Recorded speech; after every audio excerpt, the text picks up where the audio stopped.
Alright, I think we are now live. Great. And I think it's maybe better to go... horizontal.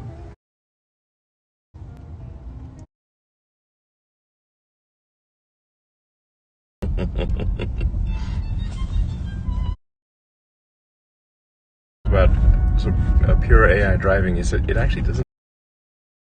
Exactly. Yeah, even without any route or anything like that.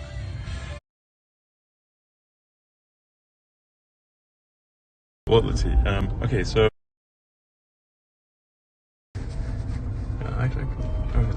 Well, let's see. Okay, so here we're kind of, let's see, added to kind of random spot. That's going to be pretty wobbly.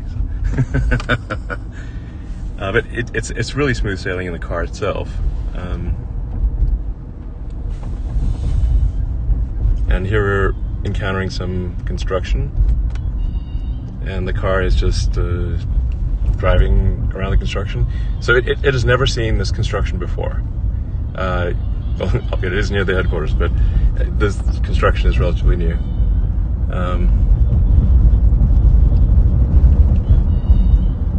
Let's learn exactly the right lane. But now it's coming over to the right lane. Yeah, okay, great. You can see the destination. Hopefully nobody meets us there.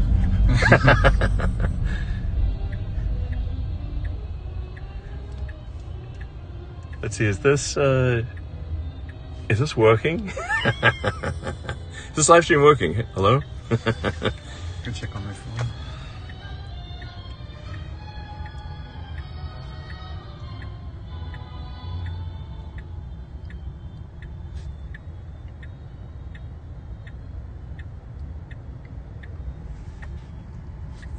I think it's working. We are at this intersection.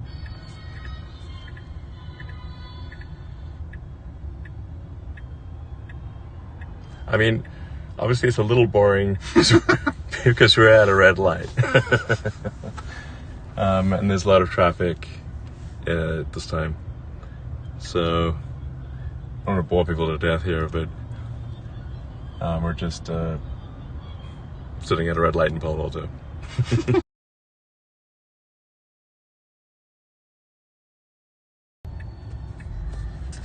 Man, this is a long red.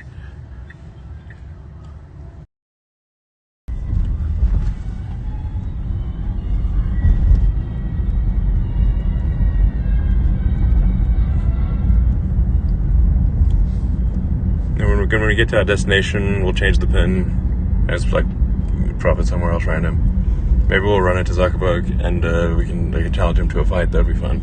Spice it up. He's not traveling somewhere to his backyard.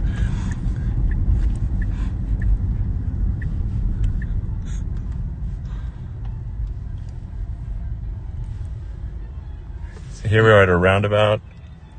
So roundabouts are obviously pretty complicated. It's waited for those two cars. Yep, it just waited for those two cars to go and then did the turn. Again, I'm being somewhat repetitive about this, but we have never programmed in the concept of a roundabout. We just showed a whole bunch of videos of roundabouts. So a lot. A big fleet helps. Yeah, I mean, you definitely need a lot of training data. A lot of video training data in order to make this work. So you need really billions of dollars of training hardware, and you need to know how to run the neural net training hardware.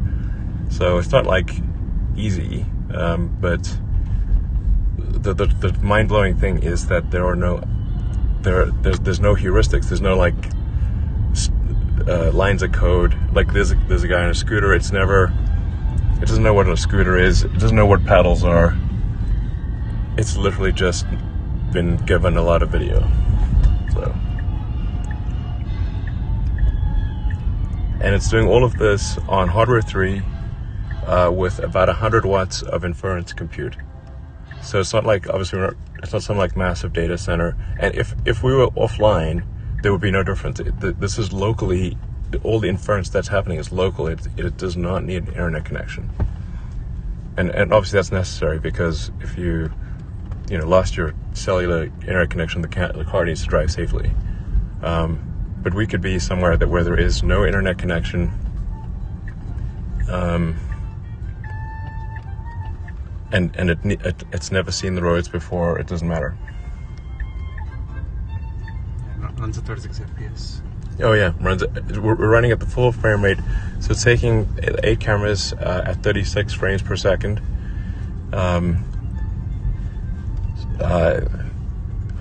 Yeah. The pure AI version runs faster than the version that is a mixture of normal software and AI. In fact, it would run it faster than 36 frames per second, except the cameras are currently only capable of 36 FPS. Our current, back of the envelope frame number is, we think it could probably run at 50 frames a second. So, but the reality of the roads are basically designed around 24 frames a second. Basically, it's similar to, we got to our destination, so I'll just pick a new destination here. There's like some sort of random place here. Wherever, somewhere.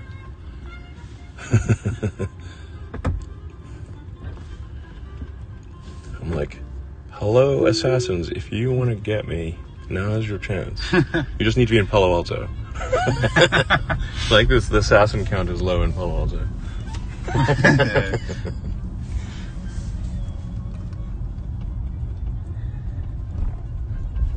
So we're just, Ashok just dropped a sort of random pin. We don't know where we're going, really. Just somewhere in Palo Alto. But it's just also worth noting, and Ashok, you may want to actually sort of provide some commentary as well. But we've got test drive, FSD V12 test drivers around the world. New Zealand and like Thailand and Norway, Japan, everywhere. Because you should generalize. The concept of driving is general. You don't need to just do it in the US. You could do it everywhere simultaneously. Right. Exactly. Just like a human can go travel to a country they've never been to before and rent a car and drive around and be, maybe not quite as good as someone local, but you can still rent a car in a foreign country and drive around. And we just have like some students over there that one of them stumbled briefly into the road and the car drove around them. A lovely day in California, the beautiful Stanford campus. Playing a little Four Seasons.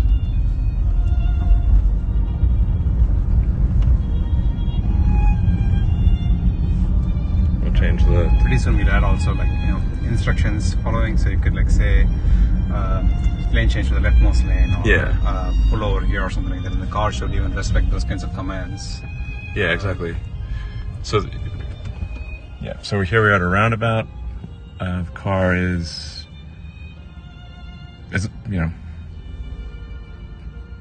I've never been to this roundabout before, and the car is not specifically trained on this roundabout. Yeah, and then once it's our turn, it just proceeds. Yeah, exactly. So it waited for the correct amount of time, drove smoothly around the roundabout. Again, I will be somewhat repetitive, but there is no line of code that says this is a roundabout. There is nothing that says wait, X number of seconds, which is what we have in the explicit control stack. That's the sort of version 11. There's over 300,000 lines of C++ in the explicit control stack of version 11, and there's basically none of that in version 12. Yeah, and just because there's no lines of code doesn't mean that it's not controllable. It's still like quite controllable on what you want by just adding data. Now you have to program with data instead of programming with code. Yeah, data curation. Yeah.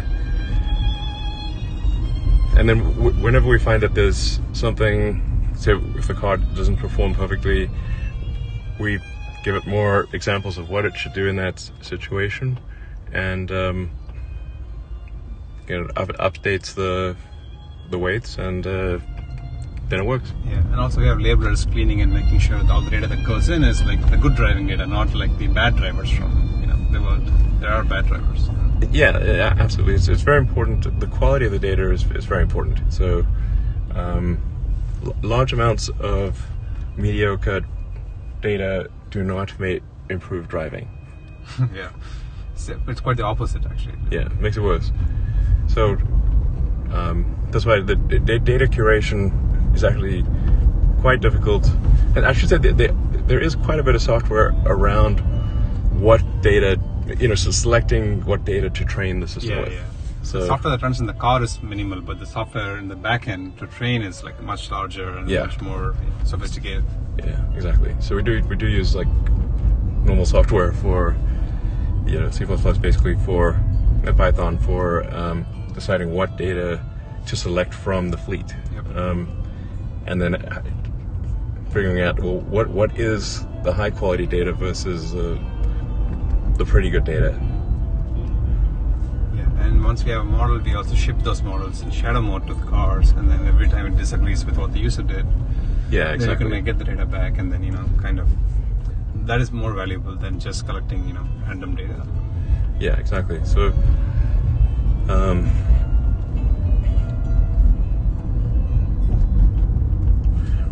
so we feel good about actually having a very rapid virtuous cycle where when there is an intervention in the fleet, that intervention automatically being uploaded to training, being integrated with training, and then updating really just the weights. So it's not the binary that's changing, it's the weights. Or not the execution binary, it's just really for the weights. Yeah.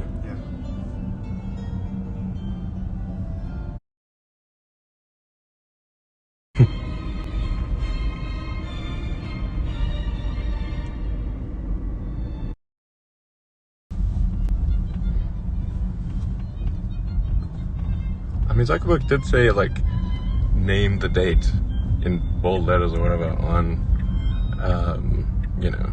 whatever platform he's on, and so I'm like, hey, how about right now? So just does now work?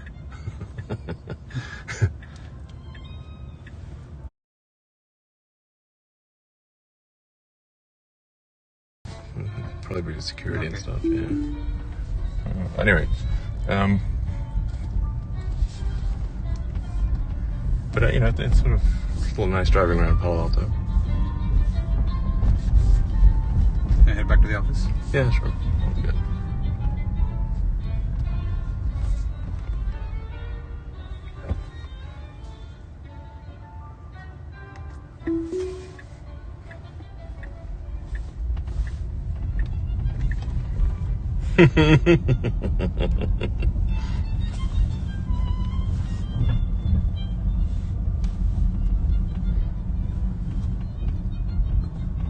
I mean, Zuckerberg did say name the date in bold letters or whatever on whatever platform he's on, and so I'm like, hey, how about right now? So just does now work? Alright, well, we couldn't find him, so we are heading back to Tesla headquarters. Or should I be waiting for the pedestrians or something? It's perhaps overly cautious about the pedestrians. Nice couple passing by. We won't film them because they might be a little weird. They won't be approving it. They just walked past. So Yeah, of course. The car is very, very polite with pedestrians. So it's stopped to wait for the couple to pass by, and now it's continuing to drive.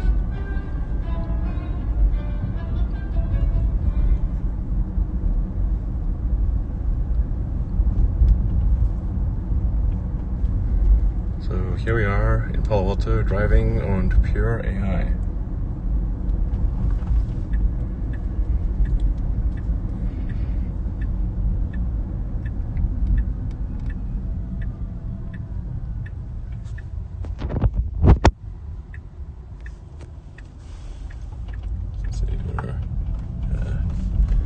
Headed back to Tesla Global Engineering Headquarters in Palo Alto.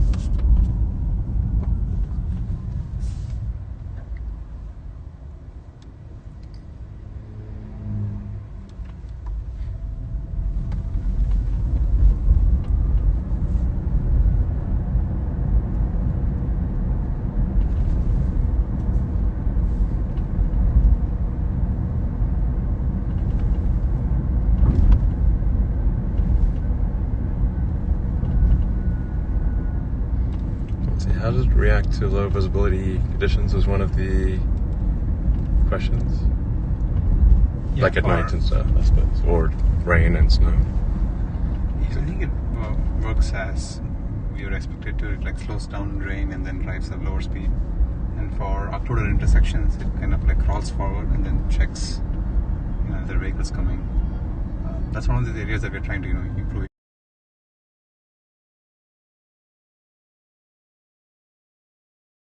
No explicit distance that's programmed in for how close you should be behind a car. It's again just video training. Yeah, it's intuitive, just intuitively. These speeds, and this right. is kind of the right following speed. Like what would humans generally do? Right.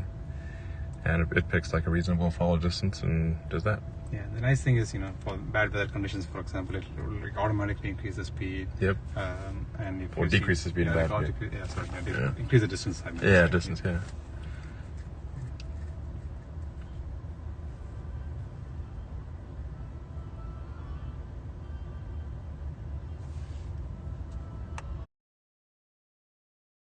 And merge simultaneously, which is tricky.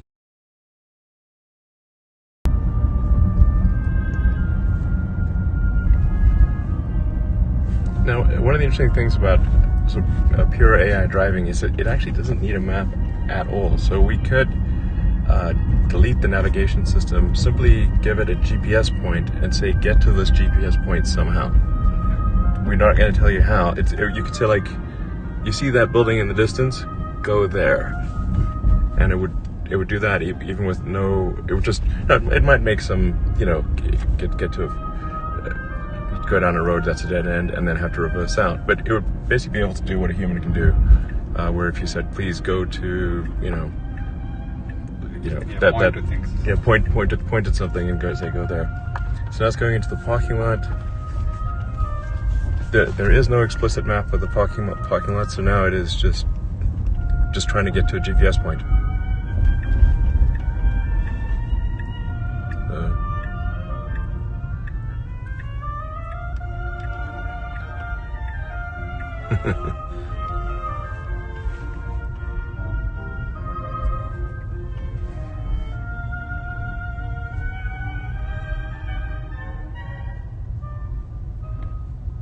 Yeah, they're putting new superchargers here for the cars. Okay.